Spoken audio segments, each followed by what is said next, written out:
guys, maraming wire nakalatag. Kasagsagan pa rin silang gumagawa ng Meralco. Kaso sa akin hanggang ngayon wala pa rin kuryente. Hindi daw sasagutin ng Meralco yung sa may CPT nga na mga meter bis. So mangyayari nito ay bibili tayo ng sariling wire. Kasi ayaw nilang hindi nila sasagutin yung mga nasunog ng wire. Sayang, malapit na sana dyan yung cluster para dito sa bahay ko. Kaso ayaw nilang ilipat kasi hindi daw kasama sa listahan. Ayan. So mangyayari nito, bibili tayo ng wire. Gagastos siya ng malaki-laki. Ewan ko dito sa Meralco na to. Consumer ng Meralco, hindi naman nila sikasuin.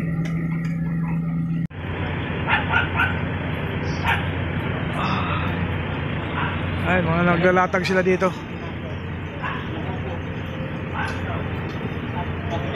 Swerte yung iba. Kami nito tiis-tiis pa kung kailan makabili ng wire. Kasi di kasali sa libre. Ang daming wire nakalatag. Pero kami wala. Hindi kami pinapansin kasi wala sa listahan. Kasali naman kami sa nasunog.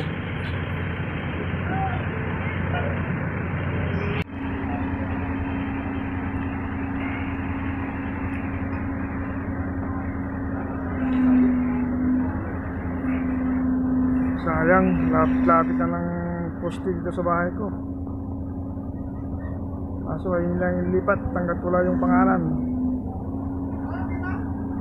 Hindi kasali ang CPT nga.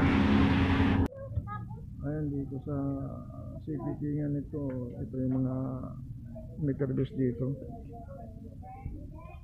Hindi pa ilipat ng Meralco sa sa poste. Yung sa akin doon sa punta natin doon sa unahan pa. Bale, ito yung sa akin yan. Yan. So dito lang din. Hanggang ngayon walang kuryente ako. So ayaw yun ang Meralco ito.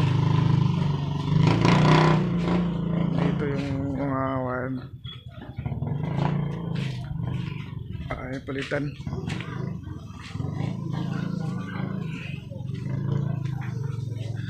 Dito nakalatag yung aking wire.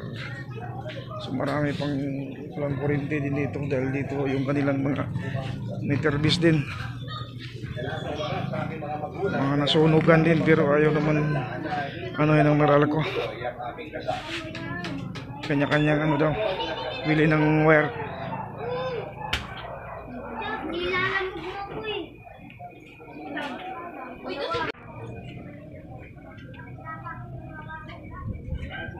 Ayun ang daming dito mga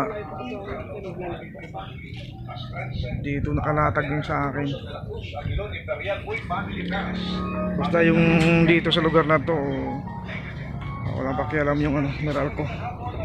Kahit kasama ka sa nasunugan ng wire, ayaw nilang palitan.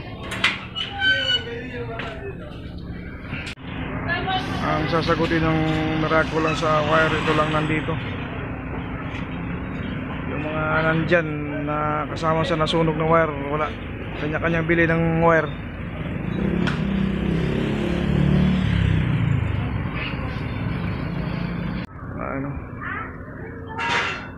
Nandyan yung aking linya.